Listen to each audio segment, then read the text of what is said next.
You've seen AI write essays and answer questions. But the next leap is different: AI that can act. Book a meeting, query a database, open a file, run a tool. These are called AI agents. But to act in the real world, an agent needs a way to connect to that world, to your files, your apps, your data. And for a long time, that connection was the hard part.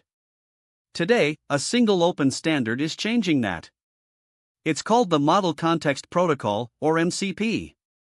Let's see why it might be the most important plumbing in modern AI. Here's the problem MCP solves.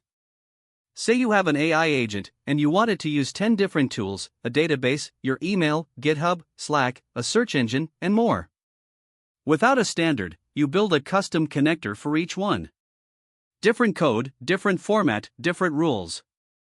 Now multiply that by every AI app you use. 10 tools and 5 agents means 50 separate integrations to build and maintain. It's brittle, it's slow, and it doesn't scale. Every new tool means starting over. So how do we fix it? Think of it this way.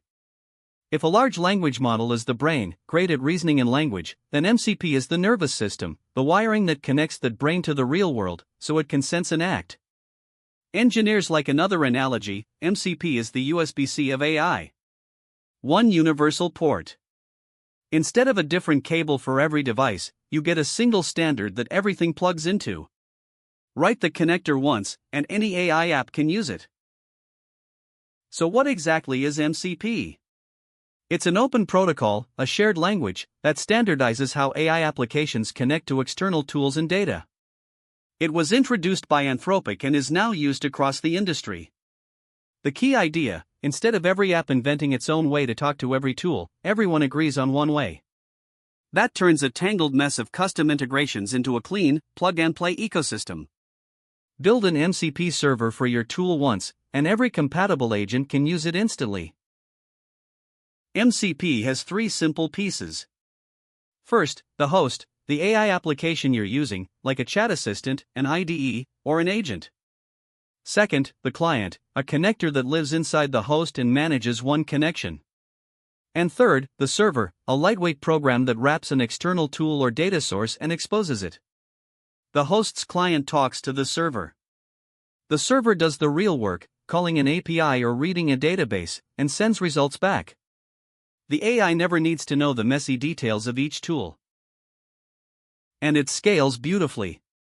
A single host can connect to many servers at once, one for your database, one for your files, one for the web. Each server is small, focused, and independent. Add a new capability? Just plug in another server. The host doesn't change, the agent simply gains a new skill. That's what makes MCP feel less like wiring, and more like giving your AI a set of superpowers it can mix and match. What can a server actually offer? 3 things. MCP calls them primitives. First, tools, actions the AI can take, like search the web or send an email. Functions it can call. Second, resources, data the server exposes for context, like files, documents, or database records the model can read. And third, prompts, reusable templates that guide the model through a task. Tools to act, resources to know, prompts to guide.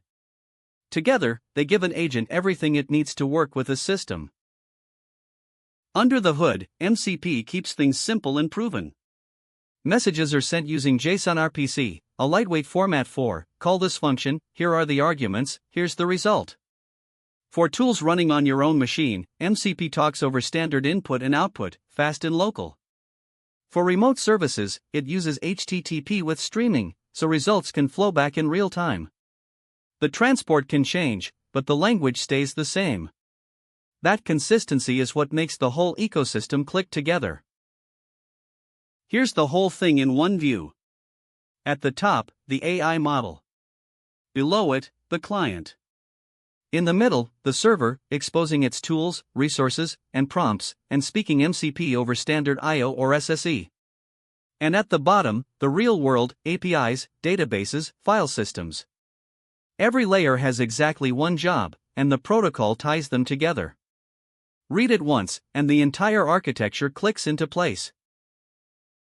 Let's walk through what happens when an agent uses MCP.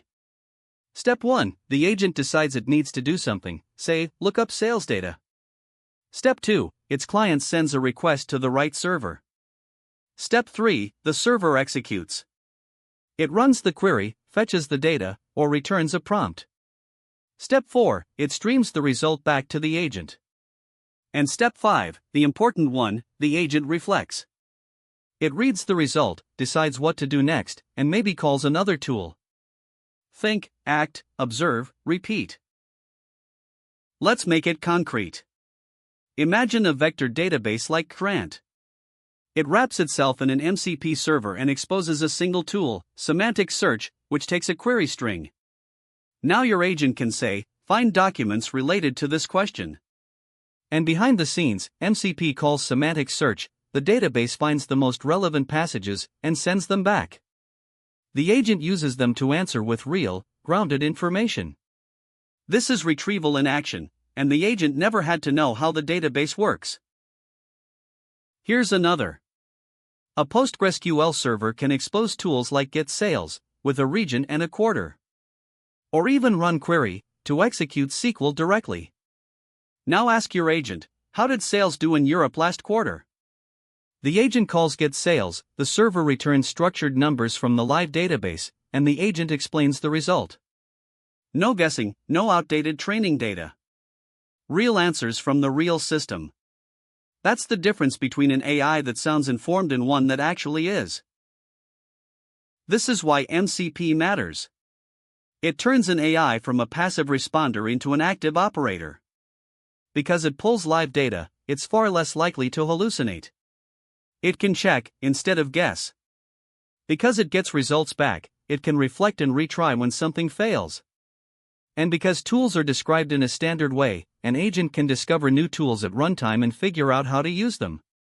The agent becomes situationally aware, it knows the context, the goal, and the tools to reach it. Step back, and the big win is interoperability.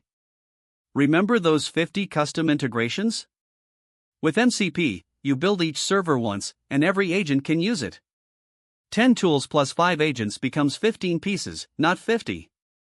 And because everything flows through a standard layer, enterprises get something they badly need: control. Every call can be logged, permissioned, and audited. You get the power of autonomous agents and the governance to deploy them safely. Speed for developers, safety for the business. And this is already happening. There are MCP servers for file systems, for GitHub, for Slack, for Google Drive, for databases, for web search, and the list grows every week. Build a tool, wrap it in a server, and instantly it works with any MCP-compatible agent, from desktop assistants to coding tools to custom enterprise agents. It's a shared ecosystem, where one connector benefits everyone. That network effect is what turns a clever idea into an industry standard. So let's recap. AI agents need to act in the real world, but custom integrations don't scale. MCP is the open standard that fixes this, a host with a client, talking to servers that expose tools, resources, and prompts over simple JSON-RPC. It lets agents pull live data, reflect, retry, and discover new abilities, safely and consistently. If large language models are the brain, MCP is the nervous system. For words capture it, think, act, adapt, connect. MCP is still young, but it's quickly becoming the way AI agents plug into the world. The next time an assistant books your meeting or queries your data, there's a good chance MCP is the quiet protocol making it possible. If this helped it click, you'll love the rest of the channel. We break down the ideas behind modern AI, one clear visual at a time. Thanks for watching, and we'll see you in the next one.